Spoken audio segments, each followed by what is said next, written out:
여러분 안녕하세요. 여러분 다음 사회 시간에는 이제 두 번째 소단원 새로운 문물을 받아들인 조선입니다. 그래서 두 번째 소단원의 첫 번째 배움 주제는 실학의 등장 배경을 알아보도록 할게요.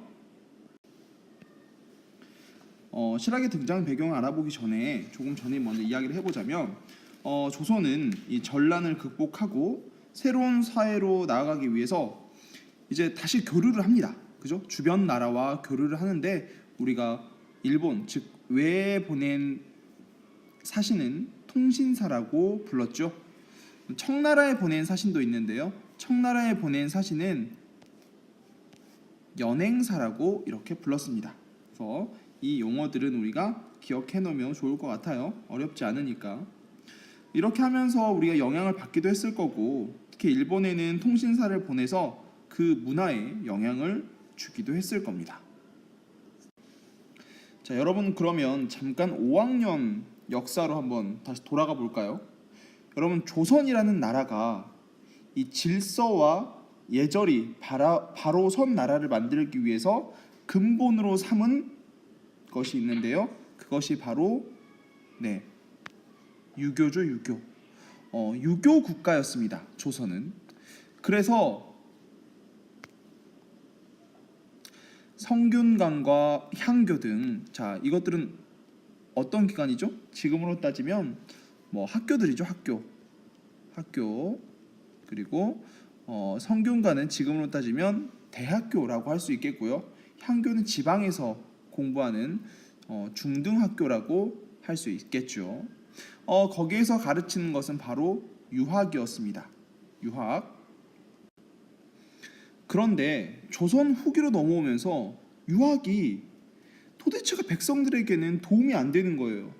그죠? 실제로 우리가 생활을 살아가는 데 있어서 유학은 큰 도움을 주지 못했다라고 사람들이 느끼게 됩니다. 백성들은 점점 먹고 살기 힘들어지죠. 삶이 어려워지고요. 그래서 일부 학자들은 현실적인 문제에 더 고민을 하기 시작합니다. 현실적으로 우리가 더 잘 살기 위해서는 어떻게 해야 되느냐? 그래서 다른 학문이 필요하다라고 생각을 하게 되죠. 그것이 바로 실학입니다. 그렇게 해서 실학이 등장하게 되는데요. 실학이 등장할 당시의 조선은 상황이 어땠을까요? 여러분, 새로운 학문이 등장하게 되려면 그 나라가 매우 안정적이거나 이랬으면 굳이 필요가 없었겠죠. 그죠? 실학이 등장함에 있어서는 이 국가가 경제력이 변하기 시작합니다. 경제력이 올라가면서 신분제 자체가 바뀌는 거예요. 신분제가 바뀌면서 민간 수공업이나 상업이 발달하게 됩니다. 그리고 조금 전에도 얘기했지만 일부 학자들은 이 유학이 실생활에 문제를 해결하는 데 있어서 도움을 주지 못한다, 한계가 있다라고 느낀 거죠. 그래서 현실 문제를 해결하기 위한 또 다른 방안이 필요하다라고 한 겁니다. 그래서 등장한 이 실학자들은요, 주로 농업, 그리고 상공업, 그리고 우리의 역사와 문화에 관심을 갖기 시작합니다. 이 중에서 여러분도 한 번쯤은 아마 들어봤을 거예요. 가장 대표적인 실학자라고 할 수 있죠. 네, 바로 정약용이라는 인물입니다. 이 사람이 대표적으로 쓴 책은 이 목민심서와 경세유표라고 할 수 있는데요. 경세유표는 이 토지제도를 바꾸는 겁니다. 토지제도를 바꾸고 인재를 고르게 활용하자라는 그런 주장을 담아서 쓴 책이고요.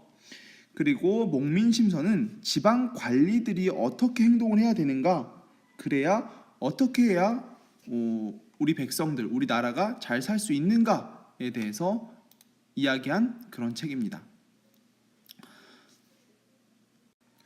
그리고 이 정약용이라는 사람은요, 정치나 건축, 지리, 과학 이런 많은 분야에 관심이 있어가지고 또 거중기라는 걸 만드는데요. 이거는 우리가 알고 있던 그런 도르래의 원리를 이용해서 작은 힘으로도 이 물건을 옮기는데 쉽게 옮길 수 있게 한 거죠. 그럼 거중기를 사용해서 우리가 만들었던 수원 화성이 있는데요. 그거는 다음 시간에 우리가 얘기해 보도록 할 겁니다. 그럼 거중기를 이용하면 어떤 점이 좋을까에 대해서도 여러분들이 생각을 해보고요. 생각을 해보고 정리를 해봅시다.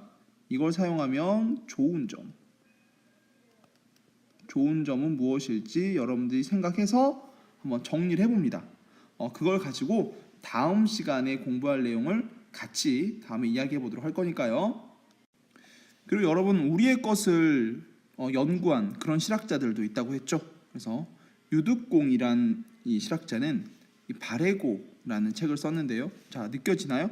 바레라는 글자가 나오죠. 그래서 바레가 고구려를 계승한 나라다라고 거기에서 책에서 밝히고 있습니다.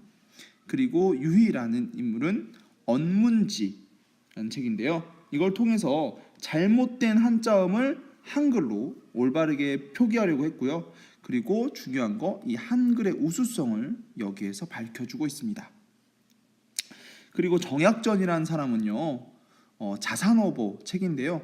이 흑산도 주변의 바다 생물들을 거기다가 기록을 해놨는데요. 지금으로 따지면 이거는 해양 과학 서적이라고 할 수 있겠죠. 네, 과학 서적이라고 볼 수 있겠습니다. 자, 그리고 여러분들이 정말 이거는 안 들어봤다면 이해가 잘 안 되는데요. 아무래도 한 번쯤은 모두 들어봤을 거예요. 이 김정호라는 인물에 대해서 대동여지도가 있죠. 물론 이건 책은 아닙니다. 책은 아니고요. 우리나라 전도, 즉 지금으로 말하면 지도죠, 지도. 목판으로 만들어졌고요. 정말 놀라운 것은 오늘날 지도와 비교해도 큰 차이가 없을 정도로 정말 자세하게 잘 만들어졌다라는 거죠. 추가적인 실학자들의 그런 주장을 살펴보면 실학자들은 우리 생활을 좀 더 나아지게 하기 위해서 새로운 기술을 개발해야 되고 공업과 상업을 장려해서 사람들이 더 먹고 살기 좋게 해야 된다. 실생활에 도움이 되게 해야 된다라고 얘기를 하고 있고요. 그리고 또 중요한 거, 이 청의 문물과 기술을 적극적으로 받아들여야 된다라고 이야기를 했습니다. 자, 이렇게까지 해서 여러분들 실학이 왜 등장하게 되었고, 그리고 그 실학자들은 어떤 이야기들을 했는지, 그리고 무엇을 연구했는지에 대해서 살펴보았는데요. 내용 잘 정리해서 여러분들은 이 실학에 대해서 어떻게 생각하는지, 그리고 그 당시 조선의 상황에 대해서 어떻게 생각하는지 수업 시간에 이야기 나눠보도록 합시다. 자, 그럼 안녕.